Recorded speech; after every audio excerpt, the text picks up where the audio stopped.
Bonjour à toutes et tous et bienvenue sur Crapic TV.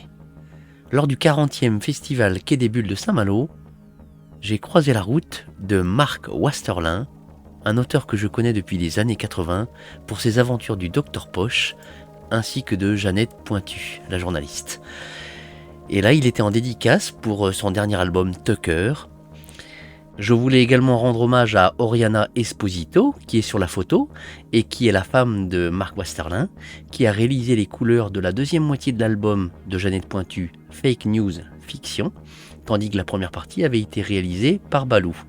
Elle a également travaillé seule sur les couleurs de l'album Tucker pour les éditions du Tiroir. Et je mets en garde également les gens qui imagineraient que les deux dernières aventures du Docteur Poche, qui sont Retour sur la planète des chats ou Le Royaume des chats, sont des rééditions. Non, ce sont des histoires exclusives et nouvelles. Voilà pour la petite aparté.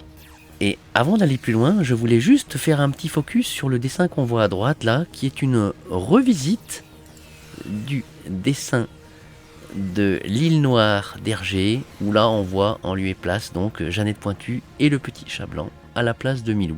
Voilà, ça c'était pour le petit coup de cœur dans le coup de cœur. Si je dois retenir qu'une seule bande dessinée de Docteur Poche, je mettrai en avant Carabouya, qui est la première histoire qui m'a fait pleurer tant il y avait de l'émotion dans cette histoire d'amitié. Donc si vous avez la chance de pouvoir la trouver, parce que visiblement on la trouve pas si facilement que ça, mais en tout cas, courez, prenez-la, lisez-la et vous verrez, elle est vraiment magnifique comme histoire.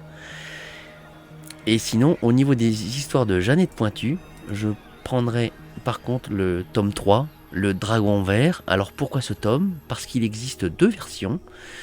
Celle-ci était la version sortie aux éditions Dupuis, la classique on va dire, alors qu'il existait une version augmentée qui passait à 52 pages. Et là, vous pouvez voir que c'est bien marqué reporter, photographe. C'est une bande dessinée qui rend donc hommage à tous ces journalistes, ces reporters photographes qui vont aux quatre coins du monde risquer leur vie pour nous rapporter des informations fiables.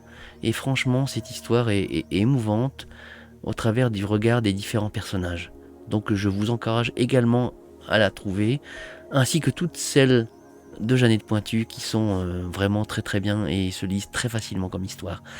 La particularité du Dragon Vert Collector là, c'est qu'elle était sortie uniquement à 1250 exemplaires et il y avait une très belle sérigraphie que voici, et j'ai eu la chance d'avoir le numéro 52. Voilà, ça c'était pour les différentes histoires de Marc Wasterlin, mais il était surtout là pour parler de sa dernière aventure, à savoir Tucker, chronique d'autres mondes. Là c'est la couverture de la version simple, mais il existait également une version collector qui contenait un frontispice, donc une forme de sérigraphie qui est insérée dans la reliure de la bande dessinée et limitée à 1000 exemplaires et qui est magnifique comme tout. C'est l'édition que j'ai, elle est vraiment somptueuse. Donc elle était également accompagnée d'un ex-libris, oui, il faut pas que je l'oublie, voilà, signé par l'auteur. En même temps, vous pouviez également écouter la musique qui pouvait accompagner cette offre, et donc c'est un CD qui a été fait par donc Nico Wasterlin, le fils de Marc, et qui permet de lire donc la bande dessinée. J'ai pas eu le temps de l'écouter encore, mais qui permet d'avoir un regard autre sur la bande dessinée, donc c'est toujours très intéressant. Et pour les grands fans de Wasterlin, il faut savoir qu'il a une ASBL, donc je crois que c'est une forme d'association, qui édite 2 revues durant l'année. Il y en a une qui sort au mois de juin et une autre au mois de décembre, et ils en sont donc à l'épisode 28. Voilà. Et donc ça c'est le bulletin, je mettrai les liens dans la description de la vidéo qui vous permettra de pouvoir adhérer et de recevoir donc ces revues. Donc là d'ailleurs vous avez la liste intégrale, enfin des 26 premières couvertures, donc 4e de couverture, c'est le nom de la revue. Et vous avez toutes les modalités qui sont expliquées. Et le tome 27 était donc en rapport avec justement Tucker et reprenait la version de la couverture collector de l'épisode.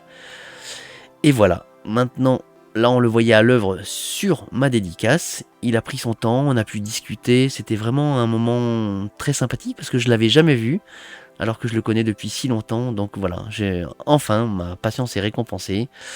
Et là, vous pouvez admirer ma dédicace. J'en suis vraiment très très satisfait. Voilà pour cette petite vidéo coup de cœur. Je vous invite, si vous ne connaissez pas, à aller découvrir son œuvre. Parce que je trouve qu'elle mérite vraiment les détours, tant il se dégage de la poésie. Voilà, c'est vraiment de très très belles BD. Je vous remercie et je vous dis donc à très bientôt pour une prochaine vidéo. Au revoir!